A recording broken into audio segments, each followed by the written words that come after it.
Ladies and gentlemen, I think we are live, and this is the Quintalogue, and I am Chris McAllister, the ESF president at the moment, and I have with me a bunch of wonderful people here. 4 among them are the interviewees of the Quintalogue, and I'd like to present them in order of beauty. Fanny Roque first. Fanny, tell us a little bit about yourself and your journey into Shiatsu and what you're doing right now. Okay, so I'm a Shiatsu trainer and practitioner specialized in oncology and menstrual cycles. And I'm since a year and a half at the head of the French Federation of Shiatsu. Traditional Shiatsu, I believe. Traditional Shiatsu, yes. Right. Now, are you the first female president or have you had several? Actually, yes, I am. It's a great honor and a big step up, I think, for Shiatsu in France to have finally a woman at the head of the biggest federation of Shiatsu in France. You think we'll have one in the ESF soon? I hope so. I hope so too. Viktor Gulyas, I'd like to introduce you now, if I may. Tell us a little bit about your journey into Shiatsu and what you're doing right now. I guess the others are more beautiful than me, so I don't know why I'm the second person. But anyway, so I'm Viktor. Very nice to meet you. I'm glad to be here.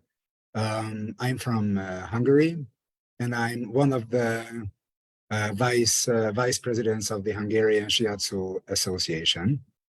I'm a Shiatsu practitioner, trainer, and that's it. And now I'm one of the organizers of the upcoming Shiatsu Congress in Budapest.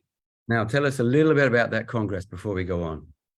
Okay, so it's going to take place not this coming weekend, but the week after, so 16, 17, 18. It's going to be in our beautiful capital city, Budapest, and the title of the Congress is Back to the Roots, the Development and Methods of Traditional Japanese Shiatsu. And we have invited 3 very nice, very credible teachers.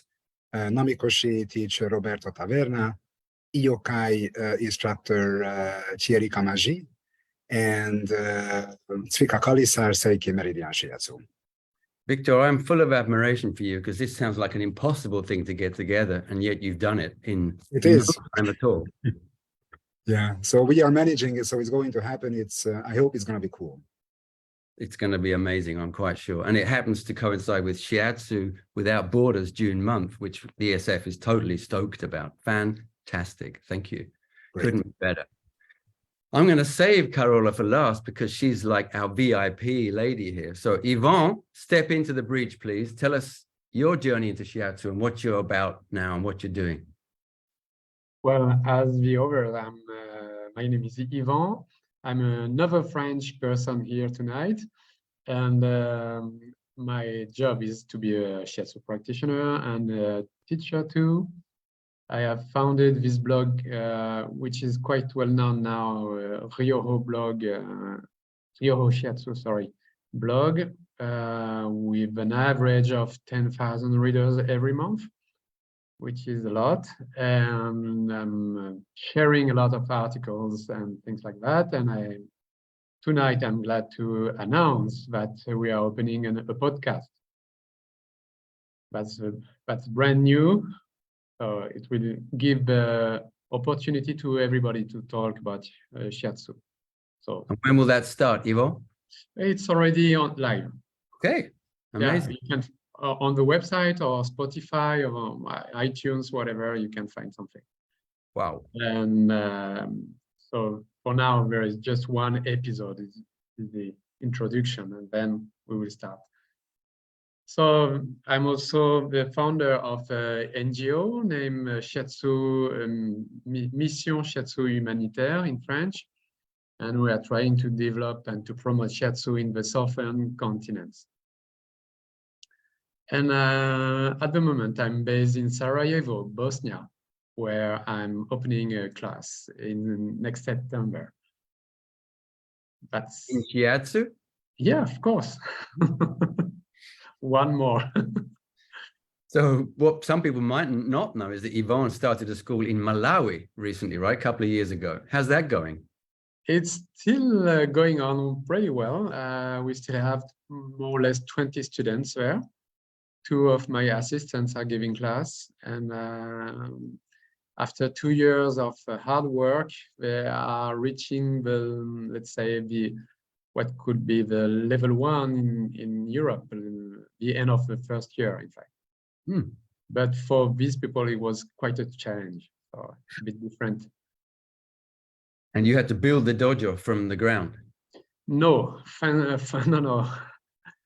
Hopefully, I didn't have to do that. The dojo was already there. In fact, it's in a school held by a Brazilian NGO in a Montessori school. Okay, great. And Yvonne recently created the Shiatsu Resources Worldwide Library. Tell us just in a few words what that consists of, Yvonne. Well, my goal was to collect all the titles and pictures and authors around the Shiatsu books who had been published in 10 different languages, European languages for now. But I'm working on the Hebrew version with some friends of mine. Recently, they interviewed me for Israel. And yes, next step will be Greek and different alphabets. So I hope this database will help a lot of persons to figure out what were the books previously published, and also to be posted on the new ones who are coming out. Well, that's the thing. So I think you have around 700 titles, is that right? 700 and nearly 50 titles. Yeah. Amazing work. Now, one of the books, at least on that site, was written by our last guest here, Carola Beresford-Cooke, who you all know needs no introduction whatsoever. Carola, welcome. Tell us something about what you're doing right now, apart from gardening.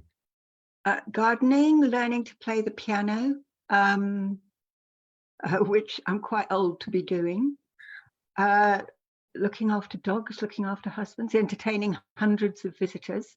It's all a long way from the Shiatsu world.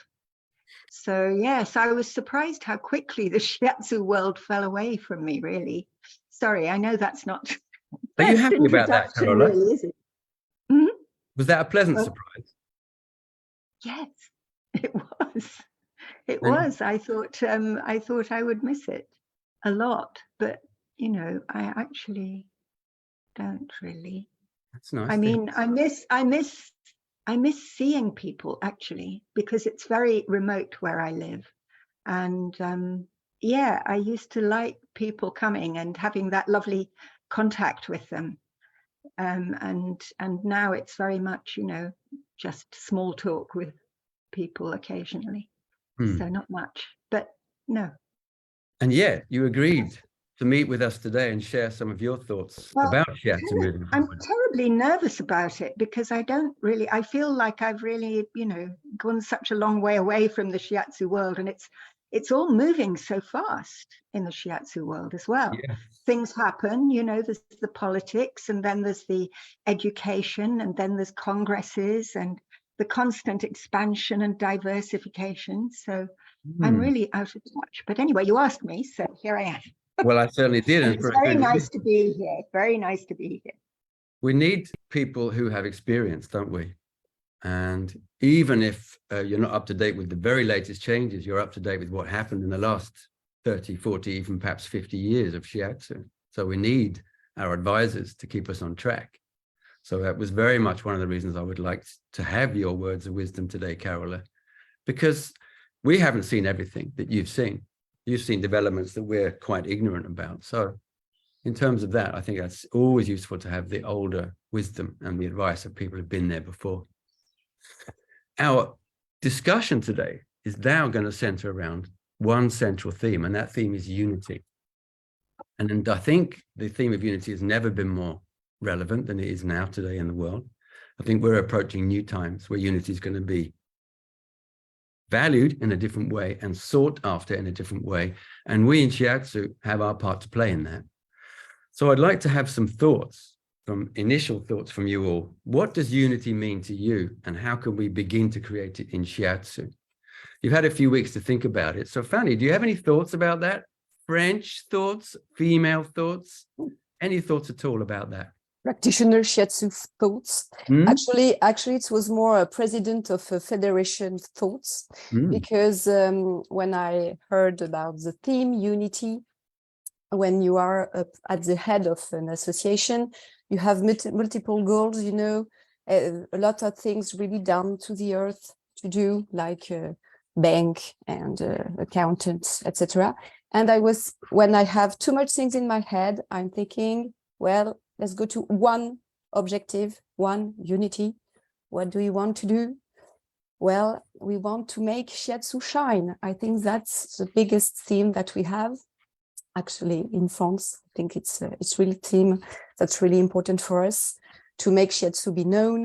So unity for me is like having one goal, and if everyone is okay with this goal, it doesn't matter if we have different opinion on like number of hours for Shiatsu training or things like that, because we can be all together for one mission, make Shiatsu shine, and that's what we are doing today with your this International Shiatsu Month.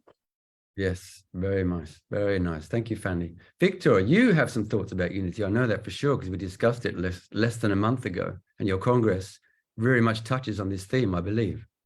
Yes, yes.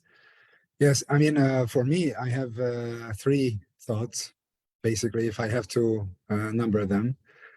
For me, number 1 is unity is all about connections for me. So it's a kind of, the softer aspect of unity. So I do believe that we have to realize, and we have to constantly remind ourselves that I think real growth in any profession or in anybody's life is through connecting to others and sharing experiences, sharing knowledge. And we really need this in Shiatsu because there are many, many styles, many interpretations. I think most of them are really, really good. And we can really learn from each other. And through sharing, through getting to know each other, means that we can grow constantly. I think this is number 1. Number 2, for me, is a more pragmatic perspective, pragmatic aspect. I have one question in my mind which really interests me, has interested me for a while, and this question is, where do we position Shiatsu within complementary medicine? This is a question that I think ESF strives to answer, and I think you've done a great job already and continues to do so. I think this is a central topic that we really need to have in mind, and we need to find all the platforms to answer this question. So this is very important for me personally, and that's why we actually brought about this Congress. That there are, different styles, but these different styles, Namikoshi, Iokai, Seiki Meridian, this time, they have something in common, I know. They have a central essence that we have to go back to all the time. And if, for me, it's like a plant. So if you really take care and nurture the root of a plant, that's how the plant can grow. So this is my idea. This is not only my idea, it's a lot of people's idea, I guess, but this is what interests me a lot. So how to nurture the roots of an art, of a healing art. And for me, that's how unity comes in the picture. So I think it's a good idea if everybody thinks about nurturing the root of the art. And number 3, maybe it's a crazy idealistic thought that I would really very much like to see some kind of cooperation in Eastern Europe, because, we have, some people are here from, so Ivan, you live here, and some people know Sylvie's here. So within Europe, we have some kind of a special insight into things. We have our own history, special history within the European countries.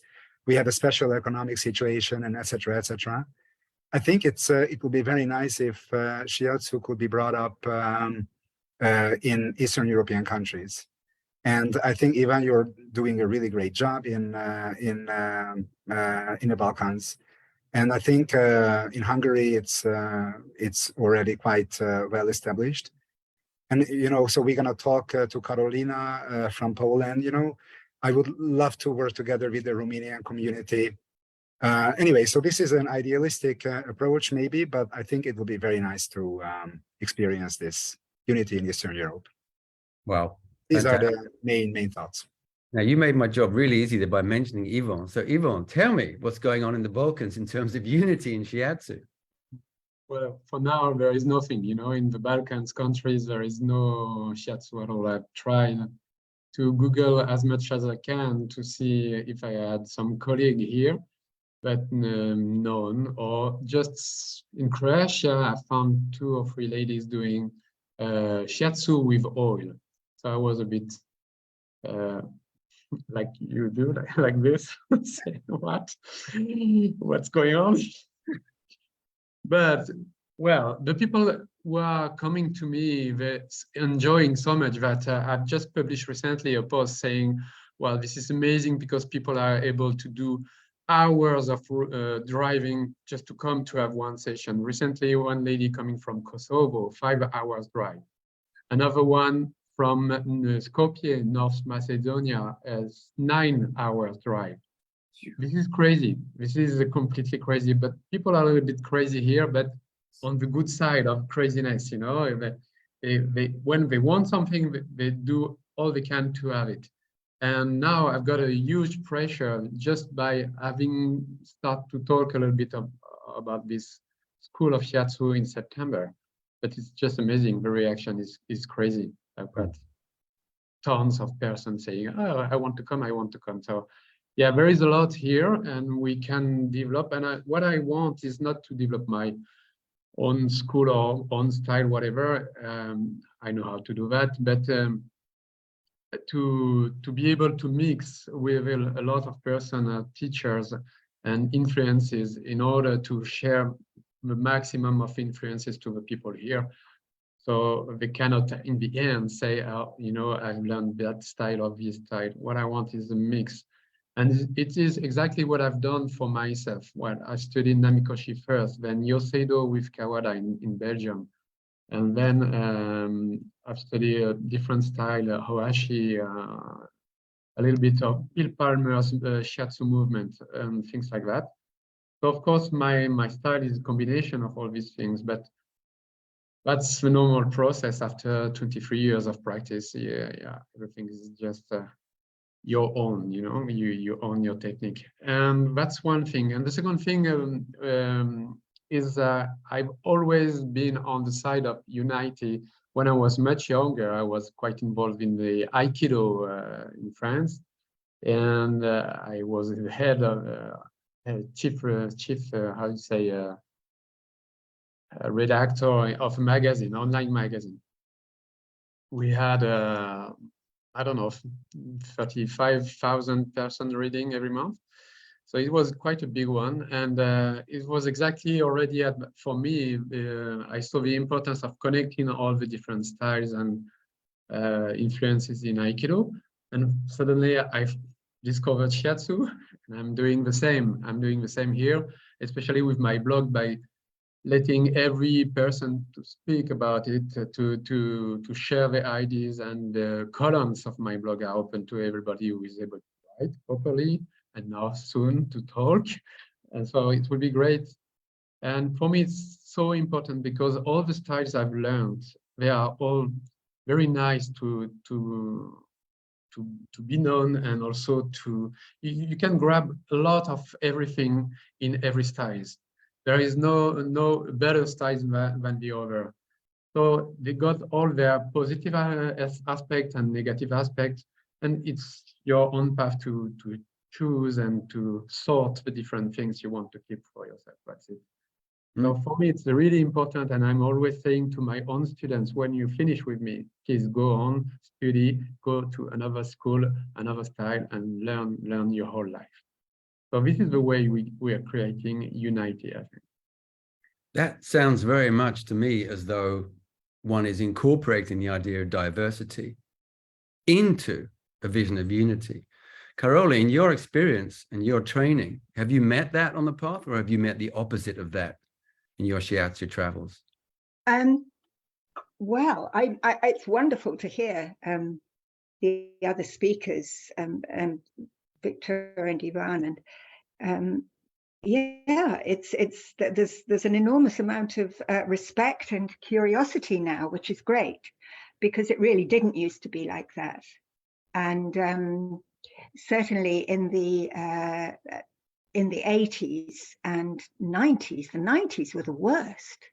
Actually, people were horrible to each other. People disrespected each other. And there was always a tremendous feeling of, well, my style's the style. My style's the best style. And I'm so happy to see that that attitude is going, because I think, yeah, we have to respect each other.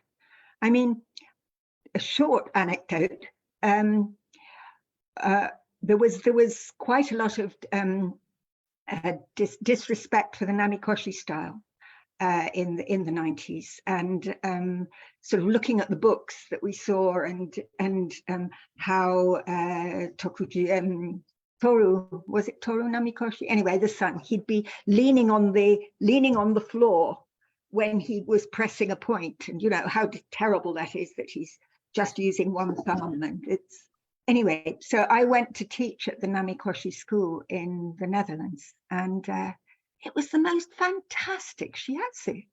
It was so good. I was completely in awe of the way they touched, and they told me that this movement of one hand on the floor and the other pressing the point, they call it the eagles. Well, Yvonne will know about this, right? You call it the eagle or something, and it's a way of actually extending your ki very wide. So I was really impressed. So I really agree with what everybody said so far. I love the idea of people learning from each other. I love the idea of recognizing our common root. I'm a little curious as to what our common root is. There's the root that we've got in the present, which is shiatsu touch, I would say. But also there is some kind of root in the past, I feel. And I would like to say that I think everybody should learn the history of shiatsu, really, and learn it in such a way that it's interesting. Why not practice shiatsu as it used to be done? For example, a little bit of the martial arts type of shiatsu. They used to do it kuatsu, to heal in the dojo or on the battlefield. And there's still a little, some information about that. Things like that, practicing shiatsu like it would have been in the bathhouse, for example, a bit of amma. You could make it fun. It doesn't have to be dry. So, but then the last thing I would like to say is that I think shiatsu is unique. It's unique in so many ways. But one aspect in which it's unique is that you learn a skill, but you also learn an art, and you interpret that skill yourself. So every shiatsu person is unique, and this leads to a terrible sort of lack of confidence sometimes, and diversity, and feeling, oh, that other person does it differently from me, and oh, they do it better. And yeah, it can be a problem. But if we could all recognize our uniqueness, it makes it tricky to recognize what we have in common, I think. So, you could feel that you're out on a limb maybe, or not connected to the rest of the shiatsu world. So perhaps, coming together and going to these wonderful congresses that are being organized, recognizing our uniqueness as well as recognizing our diverse, our communality. Yeah, fantastic. What a contribution, Carola. Fantastically, beautifully stated. So we have again this idea of diversity alongside unity, and perhaps our very diversity is the key. Perhaps that's what makes us so special, that we tolerate each other and do shiatsu that's quite different. And I'm sure, Fanny, that you're discovering new things about shiatsu all the time as you practice, correct? Yes, totally. And you see different things, and I think it's important not just to be on the shiatsu side, but I think every aspect of your life can nourish your shiatsu. For example, I'm doing dance since I'm very little, and I'm still doing it. And when my teacher speaks to me about being between earth and heaven, I'm like, but is she doing shiatsu, you know? So I think everything around us can nourish our heart, our art, and the heart too, the art of shiatsu. But I think it's important too, maybe to be nourished by the Occidental medicine as well. And when we spoke about unity, I think it's important that we say that, yes, there is shiatsu, and yes, there is Occidental medicine, and all this can be unity, diversity, and unity for the well-being of the person. And so to be able to speak with doctors and all these people who are more Oriental medicines, I think it's very important to tell them and to explain why we are different, why there is diversity, but how it is important to be all together for the people. Because sometimes we can say that there is just shiatsu, there is just very natural things, natural medicines, but it's important that we work all together. So I think diversity for one person, for the global well-being of the person, is really important. That's why during the training, for example, I think it's important to have physiotherapists coming to tell about the anatomy, and so we can make some bridges between the Oriental theories, for example. And when we are, well, there are some techniques that I take from them and incorporate in my shiatsu, as well as when I receive a massage, I'm like, well, it's very good for my hands. I'm just going to open my eyes and see how is she doing. Because I think we can extend not just with our shiatsu books, but with everything that's around us. Fanny is now speaking to a vision which I think is very close to yours, Viktor, of inclusivity and connection with different disciplines that are close to us. You mentioned complementary alternative medicine, that field where we have been active and continue to be active. Fanny's just introduced the Occidental field, physiotherapists, surgeons, GPs, and these kind of people. Do you have ideas about how that kind of communication could work? I know you do, because you set up a project 2 years ago doing exactly that thing, right? Yes. I would like to market my colleagues from Hungary, because they did a good job.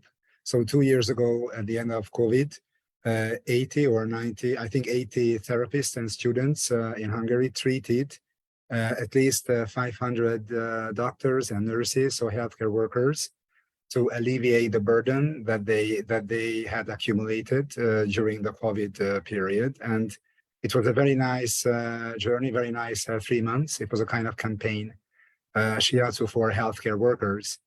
And, it was very interesting because obviously it's a very important path if you want to, if we want to make Shiatsu more well-known. I think one of the obvious ways is to let people experience Shiatsu themselves. So we gave treatments and everybody loved it, regardless of whether they got the treatment from a very experienced therapist or, a student that had been studying only for half a year. So this was totally, it was regardless of the experience. And there was no complaints. There were only appraisals, really. So it was a very nice thing, and I think this is one of the most obvious ways that people can experience, like healthcare workers can experience the force, the power of touch, and the human connection that you give through Shiatsu. However, when after the campaign we decided to, because there were also hospitals involved, so we could get into hospitals, which is a very difficult thing in Hungary, very difficult. I think everywhere else, but here it's really horribly difficult. So we got into also some bigger hospitals, and then we sat down after the campaign to discuss, okay, how to continue. So we would like to remain in the hospitals. And by the way, one of the directors of a hospital asked us, I mean, my colleagues, whether they could continue in one way or another, giving treatments to nurses, doctors. And then we were just about to go to have a negotiation with the director, and they canceled the meeting. And then I asked, okay, why did you cancel? So could you please let us know? No, we have no time for this now. Also on the phone and via email. It was a very sharp saying no. And I was quite relieved, to be honest, because I had been preparing in terms of, okay, what am I going to say about Shiatsu, really, to a director and maybe the assistants who are going to be there in the meeting. And we discussed this with Sylvie, that who is, by the way, here, one of my colleagues. So, okay, yes, there are some sentences that we can say about Shiatsu, why it is a very, very nice complementary form of complementary medicine. But those typical 3 or 4 sentences, beyond those sentences, I was frozen. I just froze. And it's very rare for me to freeze during a conversation, but I wouldn't have known what to say, really. And this is something which has been bugging me ever since, like if you talk about acupuncture, you kind of, it's more well known. You can talk about that. Yes. If you talk about Yumeiho, you can talk about Yumeiho in more details. In terms of Shiatsu, I'm a little bit lost, and maybe not only me. So this was a really nice recognition, but maybe it's my ignorance.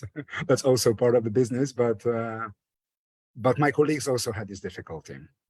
So anyway, this subject, Viktor. The vocabulary which we use in Shiatsu is quite foreign to the vocabulary used in Western settings in terms of care and diagnostics and things like this. But I'm sure that Yvonne Vale has some excellent advice for us who want to communicate with Western medical personnel. What do you say, Yvonne?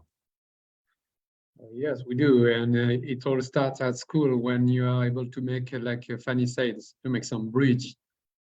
Thanks with osteopaths, chiropractors, or physiotherapists that are giving the classes about anatomy, physiology, and then you got at one point 2 languages. One is coming from traditional Chinese medicine, and the other one is connected directly, is the Western world medicine. So you can do those bridges, and it's quite easy at one point to go from one word to the other and to communicate. I had a lot of surgeon, doctors in medicine. I even have been in Belgium. I've been invited by the University of Louvain-la-Neuve, and I was in front of 300 doctors. So it was a special day about the how do you call it in English? All these little bacteria in the belly, the macrobiota. No, the microbiome. The microbiome, yes, exactly. So the whole morning was about that. So there were plenty of specialists, gastrologists and DNA specialists and things like that. And I was the last person to attend this thing. They were waiting for me, and I was coming with my blue Samway, say, who the hell are you? And I just started saying, okay, since this morning, 8 a.m. we talk and talk, but I've noticed that no one in the amphitheater just touched his belly. So let's start by that. And by this simple gesture and this simple movement, after just 5 minutes, eyes closed, they just open the eyes, say, wow, what are the revelations? So yeah, we can communicate, we can do things with Western medicine, indeed, plenty, we can do plenty.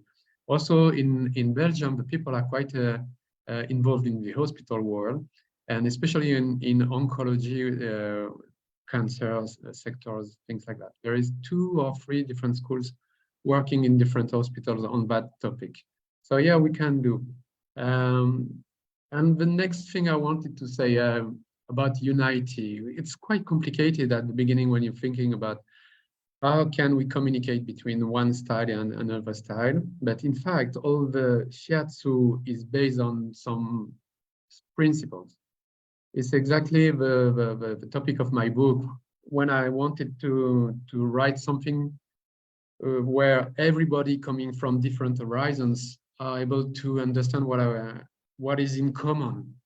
And well, you all start by, okay, perpendicular pressure, holding pressure, and these kind of things. And then suddenly everything is flowing. So I've done this book it's in French for now, but it's being translated now in English and soon in Italian. And it's all about, yeah, maybe we are practicing differently, but maybe we are thinking this art, as Carola said, differently, but in fact, the basics are all the same for everybody. So it's for me, it's as I said, it's an old idea about fighting for this unity inside Shiatsu. Yes, and I'm wondering whether, Carola, you have any experience of any kind of different settings where you were presenting Shiatsu for an audience that weren't necessarily Shiatsu speakers, if I can phrase it that way. Yeah, I have. I'm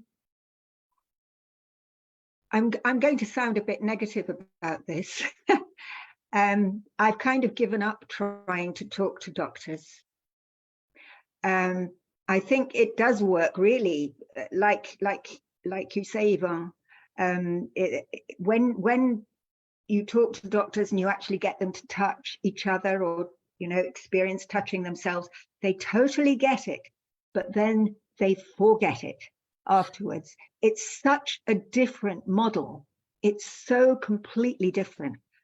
And I don't know. I think this whole question about science taps into one of the deep problems that we really, I think, well, not me anymore, but the Shiatsu needs to face is how to present itself. You see, Fanny, you feel that if you sort of talk about the wonders of Shiatsu, that it will sort of appeal to the orthodoxy.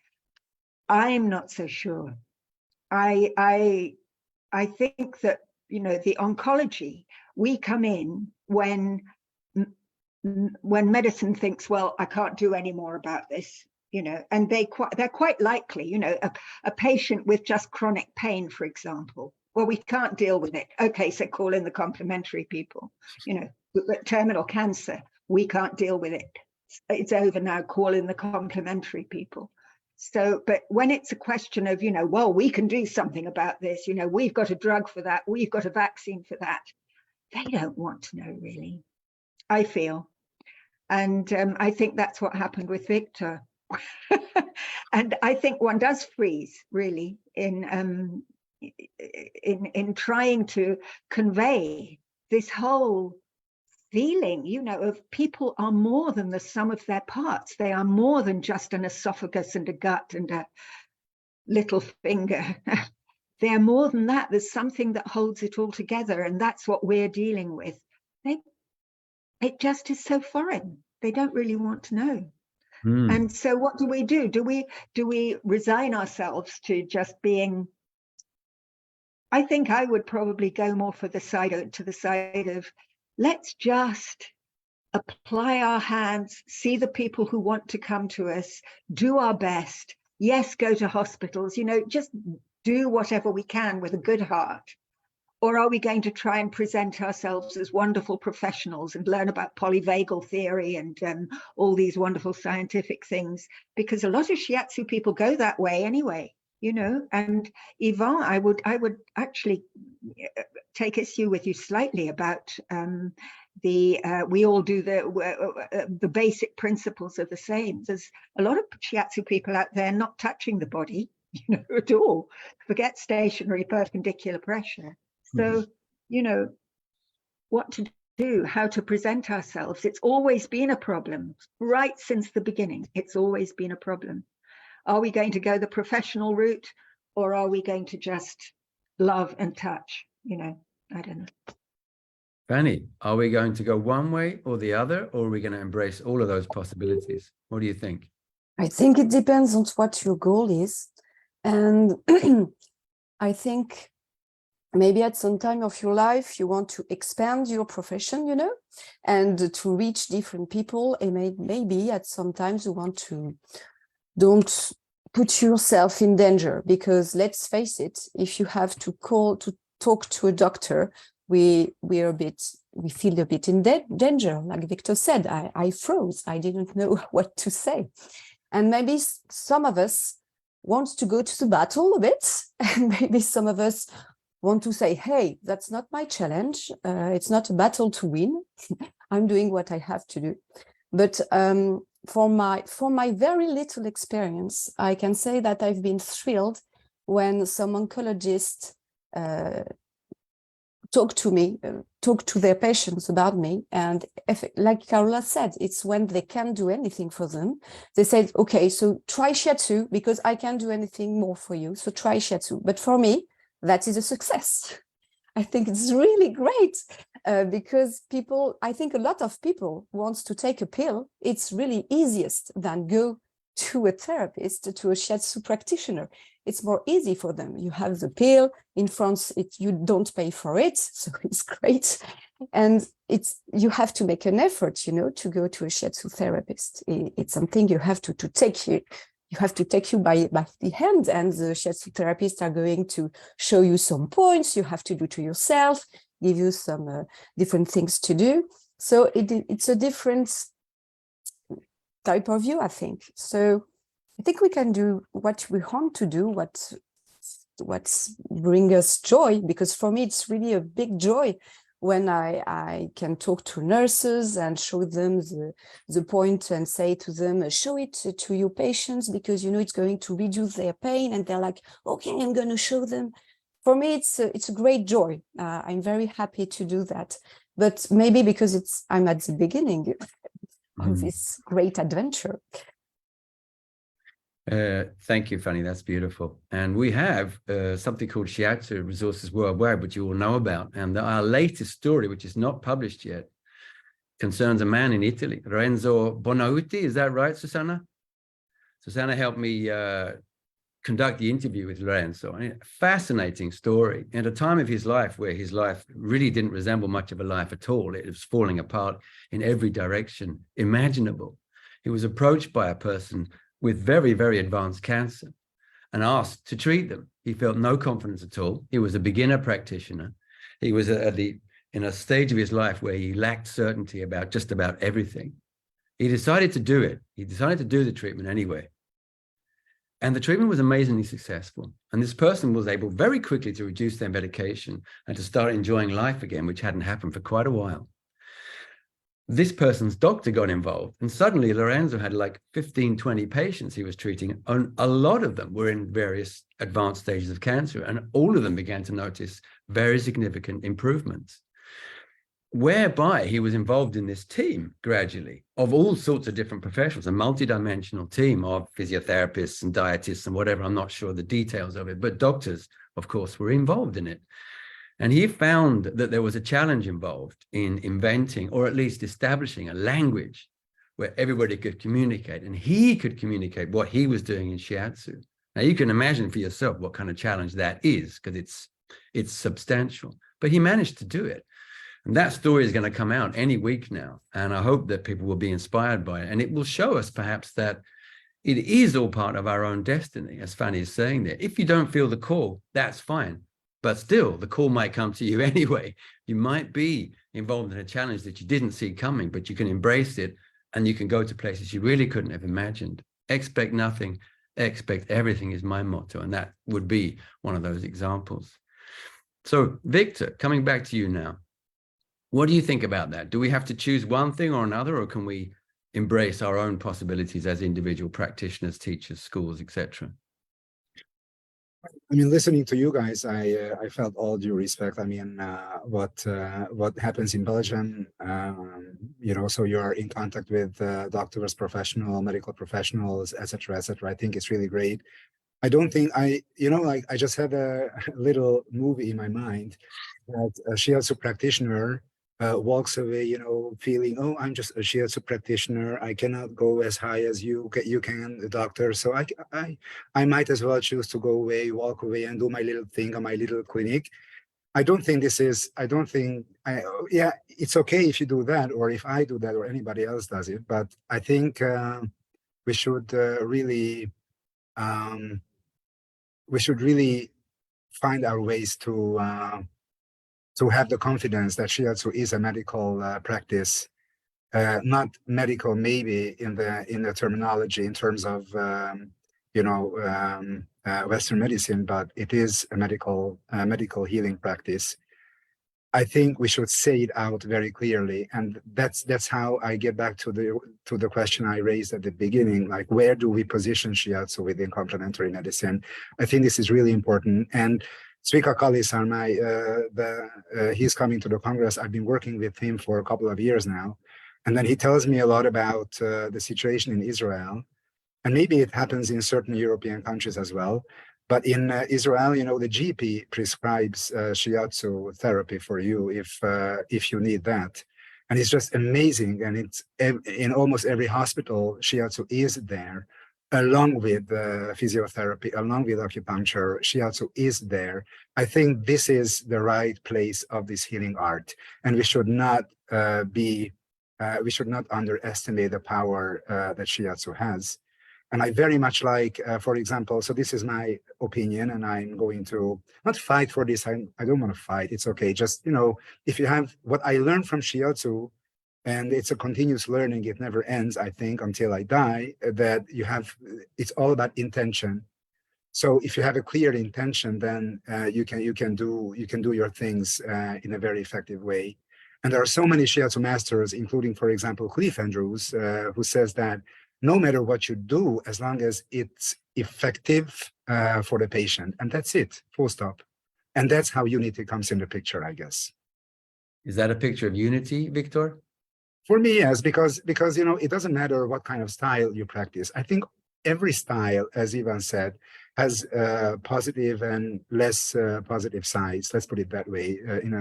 But it doesn't matter what you do as long as you can help your patient. And for me, that's a kind of full stop. And let's learn from each other. Let's get into it, and let's have a clear vision where Shiatsu should go and be, placed and recognized in the world of medicine.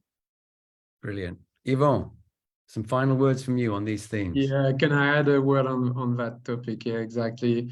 Yeah, Viktor is completely right. It's could be really difficult to position ourselves, but we had an expression in French saying the more ropes we have on a bow, the more we can do, something like that. I don't know how to translate it in English, sorry.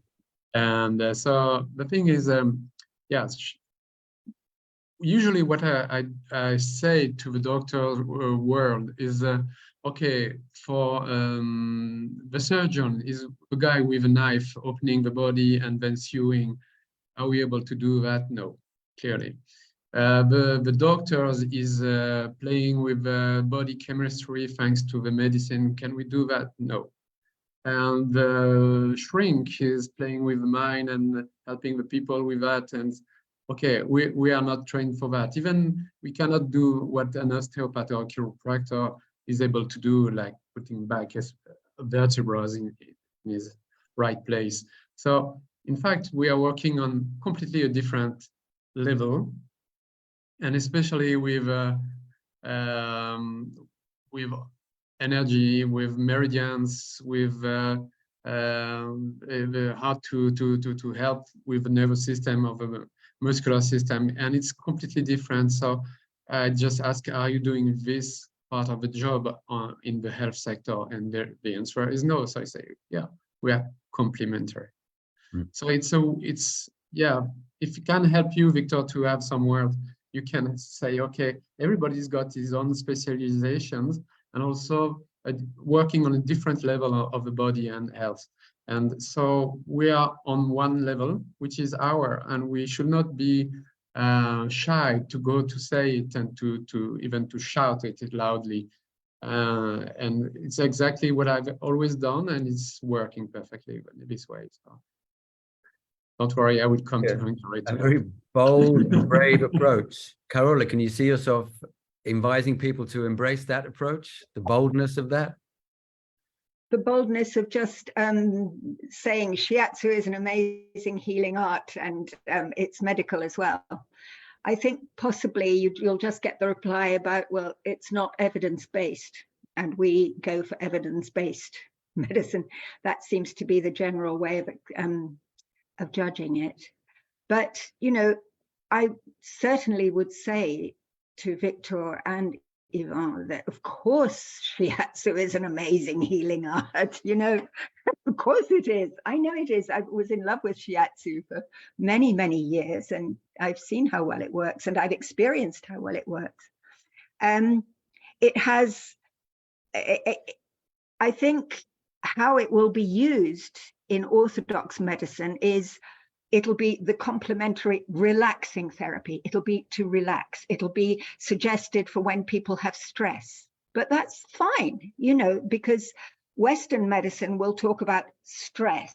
It'll be the one thing, stress. What we know about is how many different types of stress there are. You know, metal stress, earth stress, liver stress. Oh my God, liver stress.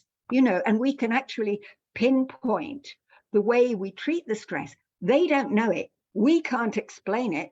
Let's just do, yeah, okay, we'll relax them. You know, I think that's kind of my approach. I'm not saying don't think of yourself as being healers and amazing practitioners. I'm saying it isn't necessarily going to work to present yourself as such.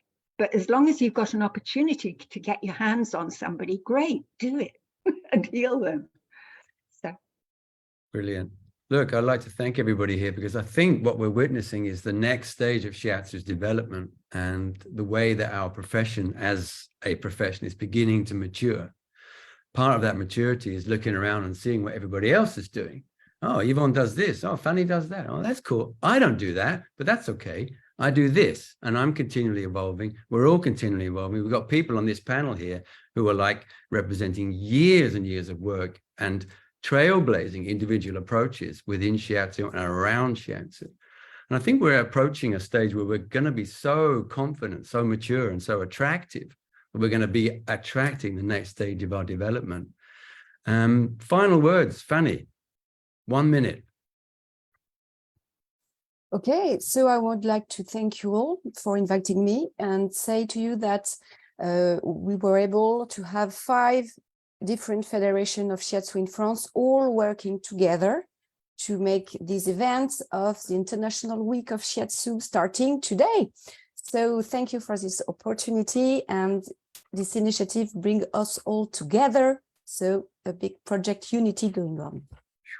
That's unity right there. Thank you. Viktor. Final words. Yes, I also thank you very much for being here. I loved this whole thing. I loved hearing and listening to you. I'm a little bit narrow-minded concerning the upcoming 2 weeks, because I'm totally into organizing this Congress, and I'm really worried. And it's really, I'm stressed. Liver, spleen, kidney, whatever stress you want to hear, I have all of it. I'm just focusing on that. I hope people will love it. I hope we're gonna have the whole Congress recorded, and you will be able to follow it, I guess, also. So I hope it's a first step, you know, in Eastern Europe, and maybe not only in Eastern Europe. So please wish us good luck now. Good luck, Viktor. Good luck, Mashite, which is the Thanks. Hungarian Shiatsu Association. Good luck to the 3 senseis who are presenting. This is in Budapest, everybody, 16th to 18th of June, coming up like 2 weeks away from now. So get there. It's going to be real fun. It's going to be amazing. And this guy, Viktor, is such an organizer. He has people like Sylvia Erdi with him. It's like, wow, what a team. Amazing things you're doing over there. Wish you the very, very best of luck. And thank you for everything you do. Yvonne, final words from you, my man, in Sarajevo. Well, thank you very much for inviting me, Chris. And it was a pleasure to see you all. I'm really, honored to be able to speak with such a person like Carola and Fanny, which is a friend now, and Antigone and so on. And Michael, who just joined us from Canada. Hi, Michael. And so it's really a pleasure. And the sense of unity for me is in all those live broadcasting what you're doing, Chris, what is doing Michael. And it's really important to mix the people like you're doing tonight and share the common the points. The differences are really so as important as the common points we have. And for me, it's the good way. We are on good track. So let's keep the good job like this. Wonderfully spoken, my friend. Carola, please finish us off.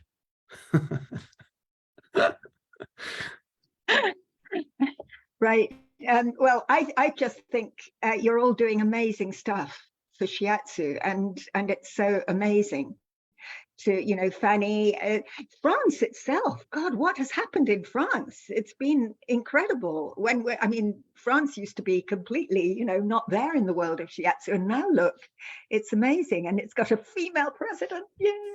That's great. So, and Viktor, good luck. It's going to be amazing. I'm sure it's going to be amazing. And Ivan, you're doing so much. I can't believe how much you're doing. And good luck with the podcast. I shall start listening to it. And Chris, with your book and doing what you're doing with the Shiatsu Federation. I mean, you're all doing such amazing things for Shiatsu.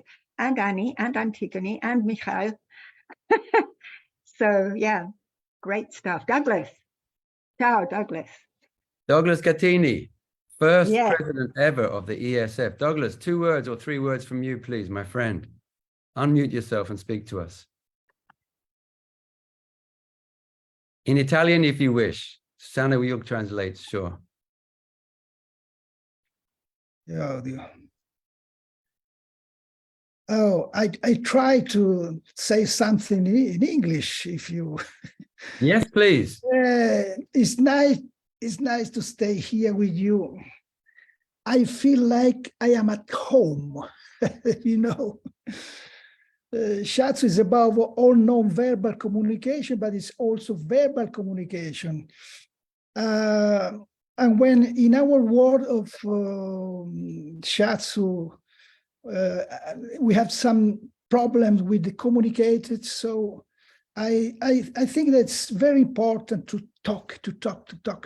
That in Italy in 1970, I started to study Shiatsu in 1979, and in 1989 we have this problem, exactly this problem of you are titled this evening, United Beyond Difference.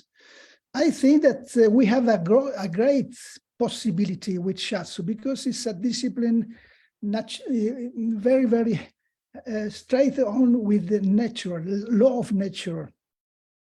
So the conference that I organized in Milano with all the teachers, Italian teachers,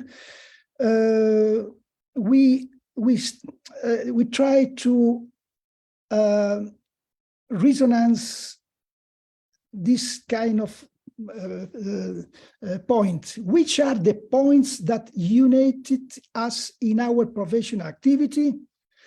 Very different method, but Shiatsu has the not really exaggerate, but 5-6 points that everybody in the world Shiatsu practice this really this point.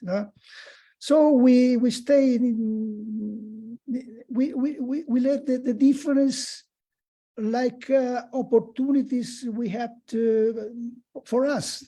Something opportunity to have to grow. The difference between the method of Shiatsu are very interesting for me because our others experience. I can learn something for you from you. And the same thing we thought, Chris, in 1993, because the same thing we tried to found it in Italy. I had the question, it's possible this same thing organized in Europe? So 1995, Swiss, Austrian, German, and English Federation, we gave the best European Shiatsu Federation. So I think that the possibility of dialogue is with Shiatsu it's very, very, very interesting because it's an evolutionary process. No, we live in a relative war of difference, but we are lucky enough. We have a wonderful historical discipline in our hand. So I think that we can work with the little boy, with the old people, with the doctors. I organize in 208 a scientific research Shiatsu in a hospital in Italy of cancer patients. I have a research who was approved that this hospital, if you want, I can send you. This research was presented at the Norderhavn in Norway at the World Congress of Medicine. So I think that it's very important to community with the medical world, but and I'm trying to, but the point is there are different studies. So collaboration with doctors is important, but we have our how do you say, our responsibility, and they have other responsibility. So the collaboration is important, but the professions in Shiatsu are autonomy. We have an autonomous profession, and we can study, make many study, but it's important that each discipline, Shiatsu or Tai Chi and medical, have separate. If we have separate, we can do many interesting things. So I think that this appointment, Chris, is very important. So it's nice to stay here because I told you that I feel like I am at home. ESF, it's my home. Thank you to everybody. Welcome home, Douglas, and welcome everybody. Thank you to our guests, our esteemed guests this evening, Fanny Roque, Bel, Viktor Gulyas, and Carola Beresford-Cooke. Thank you for all my ESF colleagues who've started to stay the distance. Thanks to Mikhail, came in at the end there from Vancouver, Canada. Thanks. Timis came in there at the end. Hey, thanks everybody. Dimitra, Carolina from Czech Republic, living in Switzerland. Annie Cryer, amazing work. Everybody, love Shiatsu. Shiatsu for life, Shiatsu forever. See you soon. We've gone up past the hour, but I think you'll all forgive us. Ciao, everybody. Live Shiatsu, love Shiatsu. Salire un po'. E porta sulla pagina di sotto in basso.